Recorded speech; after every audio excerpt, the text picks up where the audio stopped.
So ఇప్పుడు హైడ్రా ఎంత వ్యతిరేకత వచ్చింది పబ్లిక్ లో, కాంగ్రెస్ మీద ఎంత వ్యతిరేకత పెరిగిందో చూసాం మనం. సో దాన్ని మిస్లీడ్ చేయడానికి, దాన్ని కవర్ చేయడానికి ఈ ఇష్యూని తీసుకొచ్చారా, అటెన్షన్ మార్చడానికి? ఖచ్చితంగా ఖచ్చితంగా ఆ విధంగా ఆ కోణంలో ఆలోచిస్తే అది బొమరాంగ్ అయిందని చెప్పొచ్చు. ఎందుకంటే చెడపకురా చెడేవనొకటి ఉంది. హైడ్రా గురించి, హైడ్రా అనేది ఒక పిచ్చోడి చేతిలో రాయిలా మారింది. అది ఒక ఐపీఎస్ ఆఫీసర్ బలి చేసేటువంటి ప్రక్రియగా జరుగుతా ఉంది. రంగనాథ్ గారు చాలా చాలా ఆనెస్ట్ ఆఫీసరే. తన కెరియర్ నాకు గుర్తున్నంత వరకు 2 ఫెయిల్యూర్ కేసులు, పెద్ద కేసులు ఉన్నాయి.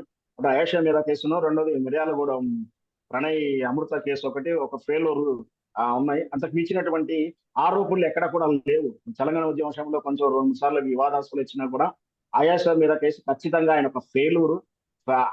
అయేషా మీరా కేసులో ఆయన ఐఓ ఆఫీసర్. ఆయన ఫెయిల్యూరే, ఆయన తొందరపాటులే, ఆయన రాజకీయ ప్రలోభాలకు లొంగడం వల్లనే అయేషా మీరా అన్నట్టు మైనార్టీ అమ్మాయికి, దళిత అమ్మాయికి ఆ అన్యాయం జరిగిపోయింది. ఎవరికి న్యాయం జరగాలో జరగకుండానే ఒక దళితునికి, అంటే ఆడ మనకి సత్యం బాబుకి ఏ విధంగా జరిగిందో మనల్ని చూసిన విషయమే. ఆయన ఆనెస్ట్ ఆఫీసర్ అంటే బ్రైబ్ గురించి కాకుండా ఒక ఫెయిల్యూర్ ఆఫీసర్ గా నేను చూస్తా ఉంటాను. అతను ఈ రేవంత్ రెడ్డి ఆడిస్తున్న నాటకంలో ఒక పాత్రధారుడై భవిష్యత్తులో ఈ రోజైతే మనం చూస్తున్నాం, రాధాకృష్ణరావు గారు అయితే రకరకాల ఆఫీసర్లు కేసీఆర్ ప్రభుత్వం పోయిన తర్వాత వాళ్ళు దేశం విడిచి పారిపోయారు.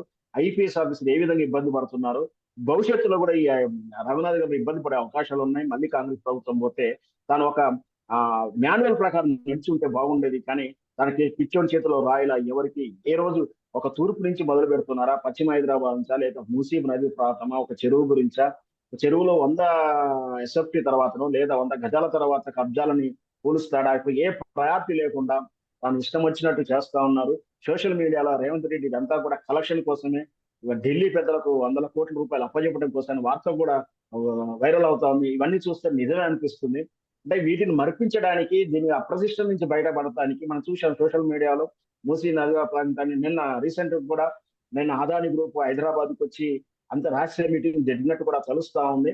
ఎందుకంటే బొంబాయి అంధేరిలో అదానికి అప్పచెప్పినట్టు మురికివాడల్ని మళ్ళీ ఈ రోజు మూసీ నది ప్రాంతానికి కూడా అప్పచెప్పే కుట్ర ఏమైనా అంటే జరుగుతుందా అనే అనుమానాలు కూడా వస్తా ఉన్నాయి. ఈ విధంగా జరిగితే మాత్రం నరేంద్ర మోడీ అండ్ రేవంత్ రెడ్డి కలిసి ఆడుతున్న నాటకంగానే చూడాలి. దీన్ని డైవర్ట్ చేయడానికి ఈ విధంగా తీసుకుంటే ఏదైతే హైడ్రా వల్ల అయితే నష్టపోయినాడు అని చెప్పి భావిస్తుందో అంతకన్నా ఎక్కువ నష్టపోతుంది. నిన్నటి దాకా రేవంత్ రెడ్డి ఎక్కడ కనిపిస్తే అక్కడ సన్మానం చేద్దామని చూసిన ప్రజలు ఇలా 1-2 జరిగితే మాత్రం ప్రజలే చైతన్యవంతులుగా వెళ్ళి రేవంత్ రెడ్డి ఇంటి మీద సన్మాన కార్యక్రమం వెళ్తారో అని అనిపించేలా ఉంది నాకు.